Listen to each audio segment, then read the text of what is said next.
ఇది ఎవరిని ఉద్దేశించి కాదు, ఎవరిని పాయింట్ అవుట్ చేసి నేను ఇది తప్పు అని చెప్పాల్సిన అవసరం కూడా నాకు లేదు. మీరైనా కూడా ఇటువంటి వీడియోస్ ని కొంచెం ఎంకరేజ్ చేశారనుకోండి, చాలా యూజ్ అవుద్ది. తెలియాలనుకున్న వాళ్ళకి తెలుస్తది.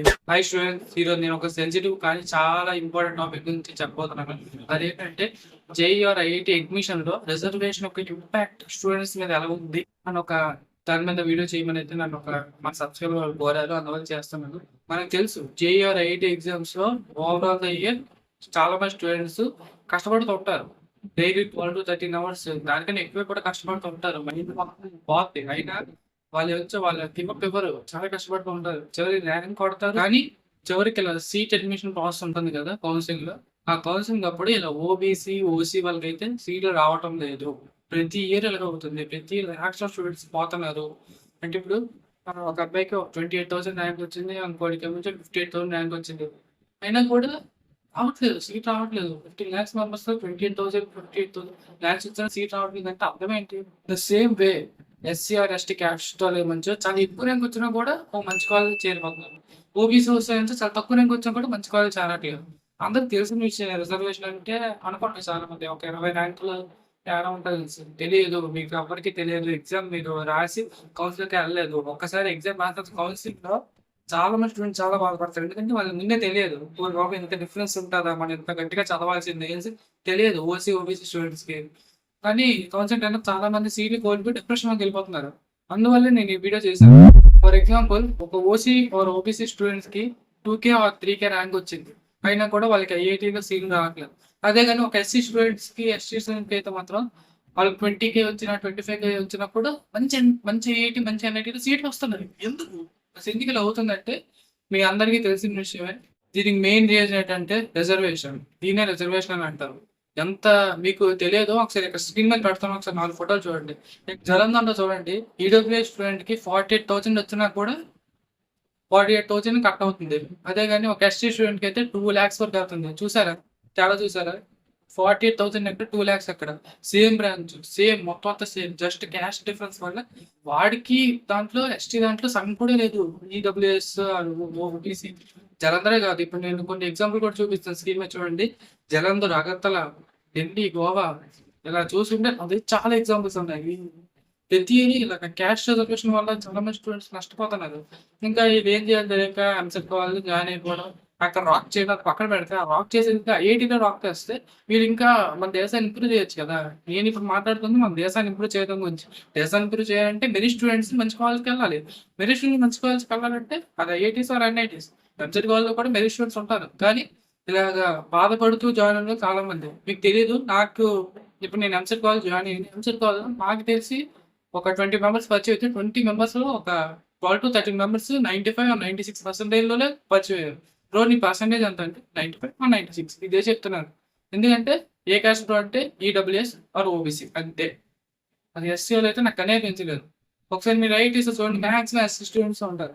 ఇది చూసి చాలా మంది స్టూడెంట్స్ డిప్రెషన్‌కి గురవుతున్నారు. అరే! మనం ఎంత కష్టపడినా కూడా మనకు సీట్ రావట్లేదు. ఇది కరెక్టా కాదా? అనేసి ఒక డౌట్ మీద అయితే స్టూడెంట్స్ అయితే ఉన్నారు. అసలు ఈ రిజర్వేషన్ ఎలాగొచ్చింది అనేసి అంటే మాత్రం మీ అందరికీ తెలిసింది కదే. నిజానికి ఈ రిజర్వేషన్ సిస్టమ్‌ని ఫస్ట్ తీసుకురావడానికి మెయిన్ రీజన్ ఏంటంటే, చాలా సంవత్సరాల క్రితం ఈ ఎస్సీ, ఎస్టీ వాళ్ళు ఉంటారు కదా! వీళ్ళకైతే మంచి ఎడ్యుకేషన్ అయితే ఉండేది కాదు. ఇది చాలా బాధాకరం. కానీ కాన్స్టిట్యూషన్ ఉంటది కదా! దాని ద్వారా నుంచి ఏదో రాసి ఎస్సీ ఆర్ ఎస్టీ వాళ్ళకి కూడా ఎడ్యుకేషన్ ఉండాలి. వీళ్ళు కూడా పైకి రావాలి. వీళ్ళకి కూడా మంచి రెసిడెంట్స్ ఉంటారు అనేసి ఉద్దేశంతో రాశారు. ఇప్పుడు వరకు జరుగుతున్నారు. కానీ ప్రెజెంట్ సిట్యుయేషన్ అయితే వేరు. అన్నీ డెవలప్ అయిపోతున్నాయి. ఎస్సీ వోళ్ళలో చాలా మంది జాబ్స్ ఉన్నాయి. చాలా మంచి ఇల్లులున్నాయి. అన్నీ ఉన్నాయి. దీంతో పాటు ఈ రిజర్వేషన్ ఒకటి కూడా ఉంది. కానీ ఓసీ వాళ్ళు కూడా అందరూ ఓసీ వాళ్ళు డబ్బున్నోళ్ళు కాదు. మాక్సిమం మీరు చూడండి ఓసీ అంటే ఈడబ్ల్యూఎస్ అంటారు. ఎందుకంటే ఓసీ వాళ్ళు కూడా చాలా మంది కొంచెం లోవర్ మిడిల్ క్లాస్ కూడా ఉన్నోళ్ళైతే ఉన్నారు. ఎస్సీ వాళ్ళు అప్పర్ మిడిల్ క్లాస్ కూడా ఉన్నోళ్ళు ఉన్నారు. ఇది జనరేషన్ మరి ఇలాగ వేరీ చేయడం అనేది కరెక్ట్ పొజిషన్ అయితే కాదు. ఆ కాన్సెప్ట్‌లో చూడగానే ఇది ఒక సోషల్ జస్టిస్ మెజర్. కానీ ప్రెజెంట్ సిట్యుయేషన్ ఎలాగుందంటే ఎస్సీ స్టూడెంట్స్ మాక్సిమం ఫైనాన్షియల్‌గా చాలా స్టేబుల్‌గా ఉన్నారు. ఓసీ వాళ్ళు మాత్రం కొంచెం ఇబ్బంది పడుతూ ఉన్నారు. మీరు చూడండి నేను మొన్న ఒక వీడియో చూసాను. ఒక అమ్మాయి అయితే డైరెక్ట్ పవన్ కళ్యాణ్‌ని అడిగింది. ఇలాగ ఏంటంటే ఇలా ఓసీ వాళ్ళకి ఏంటి అనేసి. అది నాకు నిజం అనిపించింది. ఎందుకంటే ఇది నిజం. ఇది అందరూ తెలుసుకున్న నిజం. ఇప్పుడు నేను మీకు ఈ వీడియో చేసి ఎందుకు చెప్తున్నానంటే మీరు కొంచెం ఓబీసీ, ఓసీ వాళ్ళు ఉంటే మాత్రం కొంచెం గట్టిగా చదవండి. గట్టిగా అంటే మామూలు గట్టిగా కాదు. 99.7 దాటొస్తే గాని మీకు సీఎస్‌ఈస్ రావు. అందరికి సీఎస్‌ఈసే కావాలి టాప్ కాలేజెస్‌లో. మీకు రావు. 99.7 వచ్చాయి గాని రావు. అదే ఎస్సీస్ అయితే 93, 92 కూడా వచ్చేస్తుంది. 91 వచ్చేస్తుంది. నేను నిజం చెప్తే నమ్మరు. 80% కూడా వచ్చింది. 80% వచ్చినోడు మా ఫ్రెండ్స్ ఐఐటీస్‌లో కూడా ఎళ్లారు. అదైతే చాలా ఆనందంగా ఉంది ఎస్సీస్ వాళ్ళు. కానీ ఓబీసీ వాళ్ళకైతే నష్టాలు జరుగుతున్నాయి ఈ రోజుల్లో. ఈ రిజర్వేషన్ ద్వారా మెయిన్‌లీ 2 ఇష్యూస్ రైజ్ అవుతాయి. అదేంటంటే ఫస్ట్ మెరిట్ స్టూడెంట్స్‌కి టాప్ కావాల్సిన సీట్లయితే రావు. ఓబీసీ, ఓసీ వాళ్ళకి. ఇంకా సెకండ్ పాయింట్ ఏంటంటే ఎస్సీ వాళ్ళకి వాళ్ళు చదవగల సత్తా ఉంటది. కొంతమందికి ఎస్సీ వాళ్ళు కొంతమంది చదువుగల సత్తా ఉంటది. కానీ చాలా తక్కువ ర్యాంకే. వాళ్ళకసలు వాళ్ళ స్టామినా ఏంటో తెలుసుకోకుండానే చాలా తక్కువ ర్యాంకే ఈజీగా సీట్ ఇచ్చిస్తే వాళ్ళకసలు సీరియస్‌నెస్ ఉండదు. మనకనేది రిజర్వేషనే కదా అనేసి ఉండదు. దీనివల్ల వాళ్ళకొచ్చే డిసడ్వాంటేజ్ ఏంటంటే రేపొద్దున జాబ్స్‌లో రిజర్వేషన్ చూసి అయితే ఎవరికైతే జాబ్ అంటే గవర్నమెంట్ జాబ్స్ కాదు, ప్రైవేట్ జాబ్స్ ఏవైనా వాళ్ళెళ్తే కంప్యూటర్ రిలేటెడ్ జాబ్‌కెళ్తే వాళ్ళకి రిజర్వేషన్ చూసి జాబ్ ఇవ్వరు కదా! అలాంటప్పుడు వాళ్ళైతే కొంచెం తక్కువ ట్రై చేస్తారు వాళ్ళకి తెలియకుండా. గవర్నమెంట్ రిలేటెడ్ జాబ్స్ అయితే వస్తాయి. కానీ వాళ్ళకన్నా తెలియనోళ్ళు ఓబీసీ‌లో ఉంటారు కాబట్టి గవర్నమెంట్ రిలేటెడ్ జాబ్స్‌లో వాళ్ళు కొట్టే అవకాశాలు ఉన్నాయి. కానీ ప్రైవేట్ రిలేటెడ్ జాబ్స్‌లో ఎస్సీ వాళ్ళు, ఎస్టీ వాళ్ళు అయితే కొంచెం ఎక్కువ కష్టపడడానికి వాళ్ళకి స్కోప్ ఉండదు. ఇంకో పాయింట్ ఏంటంటే రిజర్వేషన్ ఇవ్వాలి. అది ఎలాగా క్యాస్ట్ రిజర్వేషన్ క్యాస్ట్ బట్టి కాదు రిజర్వేషన్ ఇవ్వాల్సింది. ఫైనాన్షియల్ బ్యాక్‌గ్రౌండ్ పరంగా రిజర్వేషన్ ఇస్తే అందరికి మంచిది. వీళ్ళకి ఫైనాన్షియల్‌గా ఎంతుంది? వీళ్ళకేమో 2,00,000 ఉందా? ఎంతుంది? అని దాన్ని బట్టి ఇవ్వాలి. అంతేగాని వీళ్ళు ఎస్సీ అంటే పక్కా వచ్చింది. ఎస్సీ వాళ్ళకి 8,00,000 ఉన్నా వస్తదా? ఎస్సీ వాళ్ళ ఇన్‌కమ్ సర్టిఫికేట్‌లో 8,00,000 ఉన్నా వస్తదా? అది ఎలాగ అవుద్ది? ఓబీసీ వాళ్ళు 1,00,000 బిలో ఉంటున్నారు. ఎస్సీ వాళ్ళు 8,00,000 అబోవ్ ఉంటున్నారు. అది ఎలాగ అయిపోద్ది? చాలా మంది ఓసీస్ అయితే ఎకానమికల్‌గా ఇంకా వీక్‌గానే ఉన్నారు. వాళ్ళు చదవాలని ఉంటది. కానీ అలాగా అన్ని ఎస్సీఎస్ ఫీమేల్స్ బ్యాక్‌గ్రౌండ్ మొత్తం అన్ని వీళ్ళే కొట్టుకెళ్ళిపోతే మరి ఓసీ వాళ్ళకి చదవాలనే ఇంట్రెస్టే పోద్ది. సో ఇది జేఈలో రిజర్వేషన్ ద్వారా మనకవుతున్న ఒక పెద్ద మోసం అంటే. మనకంటే అందరికీ అవుతుంది ఒక పెద్ద మోసం. నేను ఇదంతా మీకు చెప్పాల్సిన దానికి మెయిన్ రీజన్ ఏంటంటే 80% చూడండి జేఈ తర్వాత తెలుసుకుంటారు ఈ విషయం. జేఈ ఎగ్జామ్ రాస్తారు. కౌన్సెలింగ్ అవుతున్నప్పుడు ఈ విషయం తెలుసుకుంటారు. ఇంక్లూడింగ్ నేను కూడా. నేను కూడా ఎగ్జామ్ రాసిన తర్వాత కౌన్సెలింగ్ పెడుతున్నప్పుడు తెలుసుకున్నా. ఇంత దారుణంగా ఉంటదా అనేసి. చాలా మంది తెలీదు. రిజర్వేషన్ అంటే ఓకే. మనకన్నా ఒక 20 ర్యాంకులు ముందు వస్తాడేమో కానీ మనకన్నా ఒక 50,000 ర్యాంకులు వెనక్కొచ్చినా కూడా మనకొస్తదనేసి వీళ్ళకి తెలియదు. ఓసీ వాళ్ళకి, ఓబీసీ వాళ్ళకి. తెలిసి ఉండి ఇంకా బాగా చదువుతారేమో వీళ్ళకి ఏమో ఉంటది కొంతమంది సత్తా ఉంటది కానీ కొంచెం నెగ్లెక్ట్ చేస్తారు. ఇదంతా ముందు తెలియజెప్పడం కోసం నేను ఈ వీడియో చేశాను.